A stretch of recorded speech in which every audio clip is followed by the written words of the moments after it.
What we're going to be doing is a 25% tariff on all cars that are not made in the United States. He's not only going to destroy Canadian jobs, but he's going to destroy American jobs also. Factories don't scream when they flee, but tonight their silence is deafening. In just 4 months, Europe logged 2.2 million electric cars, a 20% surge Trump never saw coming. Germany now reroutes critical parts through Ontario. France ships hydrogen rigs north. Even Mexico, once Washington's loyal partner, is channeling $8 billion in auto modules to Canada. The paradox? America First is fast becoming America Bypassed. Tariffs meant to yank jobs home are instead detonating the supply chain they were designed to save, an economic earthquake whose first cracks are already splintering Detroit's once booming assembly lines. Trump thought Mexico would blink. Instead, it packed its toolboxes and drove north. The moment the White House slapped a 35% tariff on Mexican auto parts, assembly lines in Ciudad Juarez and Monterrey stalled. Suppliers who'd spent decades feeding Detroit's just-in-time pipelines suddenly faced ruin. But Mexico didn't beg, it pivoted. Through the new northern corridor, trucks now thunder toward Ontario, rerouting $8.2 billion in engines, wiring harnesses, and dashboards straight into Canadian plants. Within 47 days, logistics firms were chartering 1,600 container trucks a week, carving a steel artery through the Great Lakes. In Windsor, parts stamp Hecho and Mexico keep 2 shifts alive, while Brampton's paint booths glow after nearly going dark. Meanwhile, Michigan logged 2,100 layoffs, idled by its own government's policy. Universe local chair calls it the coldest betrayal yet, warning that once Mexican steel finds a permanent northern hub, Detroit's comeback slogan becomes a tombstone. And the cruel irony? The tariff meant to keep work in America just financed a Mexican-Canadian alliance strong enough to renegotiate the USMCA. Washington locked outside, nose pressed against the glass. If seeing loyal partners walk away makes your blood boil, smash that like button now. Because most Americans still have no idea their own policy triggered the exodus. Australia was supposed to be America's lithium lifeline. Instead, the moment a 30% tariff slammed its iron ore and battery metals, Canberra signed the $3.5 billion Northern Stars Initiative, a trade highway that runs straight to Vancouver and Thunder Bay.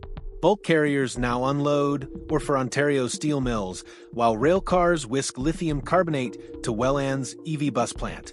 Miners back home cheer, smelters in Ohio sit idle. Denmark felt the same sting.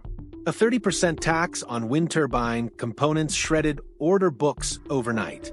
Vestas executives didn't lobby, they left.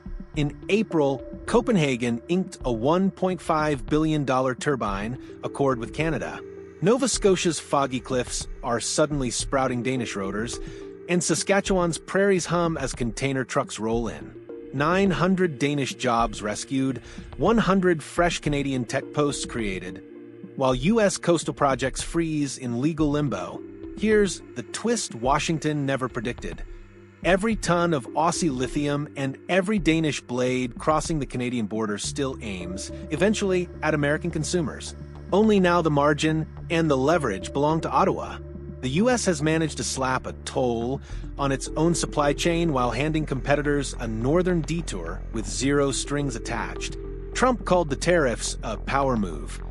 To Australia and Denmark, it sounded like an invitation to redraw the map, and they accepted before the ink was dry. While headlines obsessed over Europe, Seoul moved in silence. Trump's 20% tariff on lithium-ion modules landed like shrapnel, threatening to gut Korea's battery giants. Instead of pleading, LG Chem and Samsung SDI vanished from the U.S. order books and resurfaced in, where else? Southern Ontario. Within 6 weeks, they'd penned a $1.7 billion memorandum with Northvolt Canada, rerouting cell packs to Windsor, London, and Hamilton. 3,000 Korean jobs that were on the chopping block are now locked in, paid for by a supply chain that skips Detroit entirely. And the play gets deeper. LG Energy Solution greenlit a new Canadian gigafactory to mass-produce the coveted 4,680 format cells Tesla can't build fast enough. Every invoice will list Ontario, not Ohio. Even Hyundai, publicly silent, has spent months hoarding rare earth metals after quietly replacing Chinese suppliers. Insiders say the stockpile is earmarked for Canada-based assembly. No press conferences, no victory laps, just cargo ships slipping up the Atlantic, trucks rumbling across the Thousand Islands Bridge, and a fresh logistics empire rising under Washington's radar. The White House wanted to block Asian batteries. Instead, it handed Korea a backdoor into North America that U.S. companies can't match and may never fully see until the lights on their own production lines start flickering. In 2024, France's EV sector looked dead on arrival. Sales had cratered, subsidies were slashed, and domestic brands like Renault and Peugeot were bleeding cash.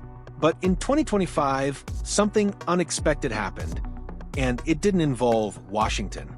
Polestar, the Chinese-backed EV disruptor, picked France as its next major market, not America. 10 showrooms opened in Paris, Lyon, and Marseille, with over 100 service centers planned. Q1 sales rose 4% to over $608 million, even as Trump's tariffs pushed similar models off U.S. dealer lots. Behind the scenes, France moved faster. Trump's 30% tariff on hydrogen electrolyzers had frozen American orders, but France rerouted its hardware north.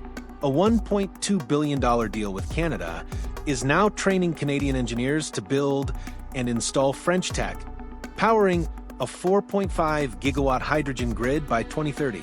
This isn't just a rebound, it's a relocation.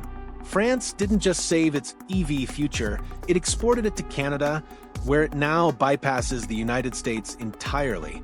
While U.S. officials talk about reshoring batteries, France is already shipping energy systems, EVs, and even policy influence across the Atlantic, skipping Detroit, skipping D.C., and building the clean tech economy Washington only talks about. And now, the rest of Europe is watching. Germany didn't hold a press conference. It signed a $10 billion duty-free pact with Canada and never looked back. After Trump's 25% tariff on vehicles and parts, Berlin didn't waste time arguing. Thousands of jobs at BMW, Volkswagen, and Mercedes were at risk.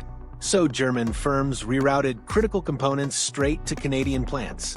Assembly lines in Ontario now hum with German parts, keeping production alive while U.S. plants face growing delays. But that wasn't all. Germany also locked in a second lifeline, Canadian hydrogen exports.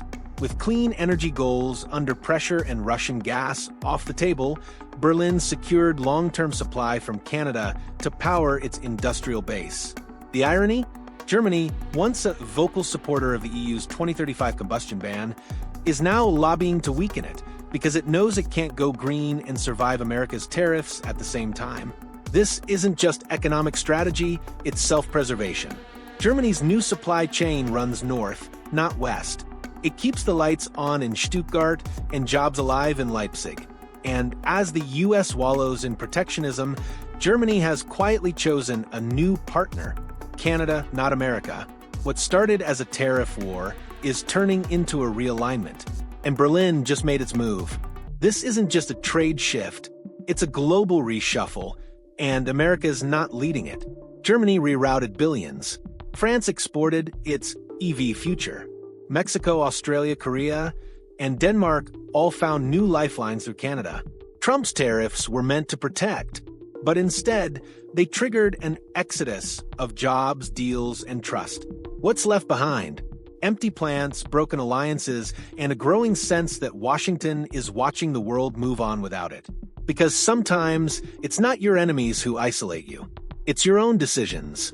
So, tell me this. Is this tough leadership or economic self-destruction? Drop your thoughts in the comments.